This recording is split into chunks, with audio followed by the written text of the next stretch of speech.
Hi hello welcome to my YouTube channel. How you all? ഞാനും ഫാമിലിയോട് അൽഹംദുലില്ലാ ഫൈനായിട്ട് ഇരിക്കുന്നുണ്ട്.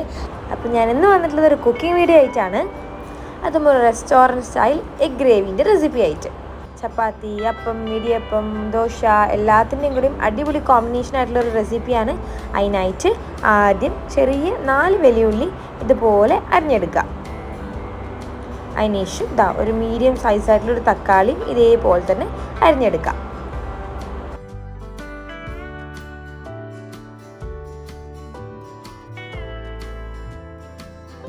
പിന്നെ വേണ്ടത് 2 പച്ചമുളകാണ്. ഇതുപോലെ കീറിയിട്ട് പച്ചമുളക് ഒരു സൈഡിലോട്ട് വെക്കുക. അപ്പോൾ നമുക്കിനി കുക്കിംഗ് തുടങ്ങാം. അതിനായിട്ട് ഒരു പാൻ എടുത്ത് പാൻ ചൂടാക്കുക. അതിനുശേഷം അതിലേക്ക് ഒരു 3 ടേബിൾ സ്പൂൺ വെളിച്ചെണ്ണ ഒഴിച്ച് കൊടുക്കുക. വെളിച്ചെണ്ണ നന്നായി ഒന്ന് ചൂടായി വരുമ്പം ഒരു 4 ഗ്രാമ്പു, 4 ഏലക്ക, ഒരു കുഞ്ഞ് കറുവപ്പട്ടയും കൂടി ഇട്ടിട്ട് അതൊന്ന് നന്നായി മൂപ്പിച്ചെടുക്കുക. ഈ സ്പൈസസ് ഒന്ന് നന്നായി മൂത്ത് വരുന്ന സമയത്ത് അതിലോട്ട് വലിയ ഉള്ളി അഥവാ സവാള ഇട്ട് കൊടുക്കാം. അതിനോടൊപ്പം തന്നെ കീറി വെച്ചിട്ടുള്ള പച്ചമുളകും കൂടി ഇട്ട് ആവശ്യത്തിന് ഉപ്പും കൂടി ഇട്ടിട്ട് നന്നായിട്ട് സോട്ട് ചെയ്തെടുക്കാം. സവാള പെട്ടെന്ന് വഴന്ന് കിട്ടാൻ വേണ്ടിയിട്ട് അതുപോലെ കുത്തി കൊടുക്കുന്ന ആരെങ്കിലും ഉണ്ടോ? ഞാനങ്ങനെ ഇതുപോലെ കുത്തി കൊടുക്കാറുണ്ട്. അപ്പം പെട്ടെന്ന് വഴന്ന് കിട്ടുമ്പോൾ എനിക്ക് തോന്നാറുണ്ട്. അപ്പോൾ സവാള വഴന്ന് വന്നിട്ടുണ്ട്. അതിലോട്ട് നമ്മൾ അരിഞ്ഞു വെച്ച ഒരു മീഡിയം സൈസ് തക്കാളി ഇട്ട് കൊടുക്കാം. എന്നിട്ട് ഉള്ളിയും തക്കാളിയും കൂടി നന്നായി സോട്ട് ചെയ്തെടുക്കാം. തക്കാളി ഇട്ടതിന് ശേഷം ഒന്ന് ജസ്റ്റ് മൂടി വെച്ച് കൊടുത്തു കഴിഞ്ഞാൽ പെട്ടെന്ന് ആയിക്കോട്ടെ തക്കാളി. അതിലോട്ട് ഒരു 1.5 ടീസ്പൂൺ ജിഞ്ചർ പേസ്റ്റും ഒരു 1.5 ടീസ്പൂൺ ഗാർലിക് പേസ്റ്റും ഇഞ്ചിൻ്റെയും വെളുത്തുള്ളിൻ്റെയും പച്ചമണം മാറുന്ന വരെ ഒന്ന് വഴറ്റി കൊടുക്കാം. അതിനോടൊപ്പം തന്നെ എത്ര മുട്ടയാണോ വേണ്ടത് അത്ര മുട്ട പുഴുങ്ങിയെടുക്കണേ.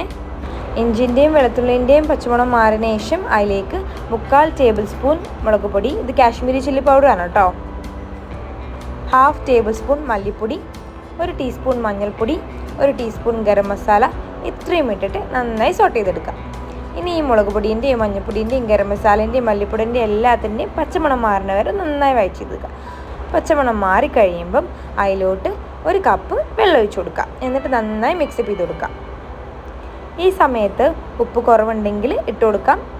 നമ്മൾ മസാലപ്പൊടികൾ ചേർത്ത സമയത്ത് ഉപ്പിട്ടിട്ടുണ്ടായിരുന്നില്ല, ആദ്യം സവാളക്ക് ഉപ്പിട്ടതായിരുന്നു. അപ്പം ഉപ്പ് ഇച്ചിരി കുറവുണ്ടാവുകൊണ്ട് ഞാൻ ഇട്ട് കൊടുത്തു. നിങ്ങളതുപോലെ ഉപ്പ് കുറവുണ്ടെങ്കിൽ ഇട്ട് കൊടുത്താൽ മതി കേട്ടോ. നമ്മൾ ഒഴിച്ച വെള്ളം ഇതുപോലെ ഇങ്ങനെ വറ്റി വരുന്നവരെ ലോ ഫ്ലെയിമിൽ വെച്ച് മൂടി വെച്ച് കുക്ക് ചെയ്യാം.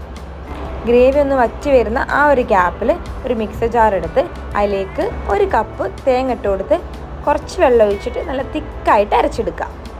അരച്ച തേങ്ങയിൽ നിന്ന് തേങ്ങാപ്പാൽ എടുത്തതിന് ശേഷം അതിലേക്ക് ഇതുപോലെ ഒഴിച്ചു കൊടുക്കാം. ലോ ഫ്ലെയിമിൽ വെച്ച് നന്നായി ഇളക്കി കൊടുത്തിട്ട് കുറച്ച് നേരം കുക്ക് ചെയ്തെടുക്കാം. തേങ്ങാപ്പാലും മസാലയും എല്ലാം നന്നായി ബ്ലെൻഡായി വന്നിട്ടുണ്ട്. കണ്ടില്ലേ, നല്ലോണം വറ്റി വന്നിട്ടുണ്ട്.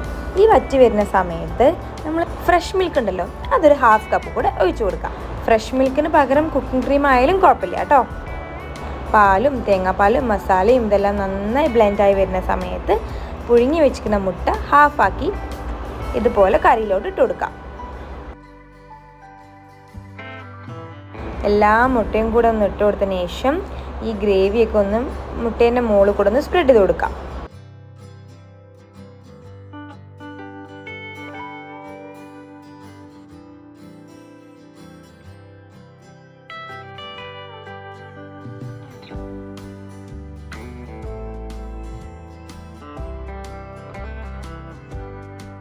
പാലും തേങ്ങാപ്പാലും മസാലയും എല്ലാം ഒന്ന് ബ്ലെൻഡായി വരുന്ന സമയത്ത് അതിലോട്ട് മല്ലിയില കൂടെ ചേർത്ത് കൊടുക്കാം. ഇനി ഇതിലോട്ട് ചേർത്താനൊന്നുമില്ല കേട്ടോ. ഇനി ഇതെല്ലാം കൂടെ നന്നായി ഒന്ന് മിക്സായി വരണം, അത്രയേ ഉള്ളൂ. അതിനായിട്ട് കുറച്ച് നേരം മൂടി വെച്ച് ലോ ഫ്ലെയിമിൽ വെച്ച് കുറച്ച് നേരം കൂടെ കുക്ക് ചെയ്യാം. ഗ്രേവി നന്നായി തിളച്ച് വരുന്നുണ്ട്. ഒന്നും കൂടെ ഒന്ന് തിക്കാവണം, അതിനാണ് ഞാൻ വെയിറ്റ് ചെയ്യുന്നത്. ഒന്ന് ഹൈ ഫ്ലെയിമിൽ വെച്ചിട്ട് കുറച്ച് നേരം കൂടെ കുക്ക് ചെയ്ത് കഴിഞ്ഞാൽ നമ്മളുടെ restaurant style egg gravy ready ആയി കിട്ടും. പൊറോട്ട, ചപ്പാത്തി, അപ്പം, ഇടിയപ്പം, ദോശ എല്ലാത്തിൻ്റെയും കൂടെ നല്ലൊരു കോമ്പിനേഷനാണ്. ഇനി എഗ് കറി ഉണ്ടാക്കുമ്പം ഈ സ്റ്റൈലൊന്ന് ട്രൈ ചെയ്തിട്ട് എൻ്റെ ഫീഡ്ബാക്ക് അറിയിക്കണേ. അപ്പം ഒരു ഹാപ്പി ന്യൂസ് കൂടെ ഉണ്ട്.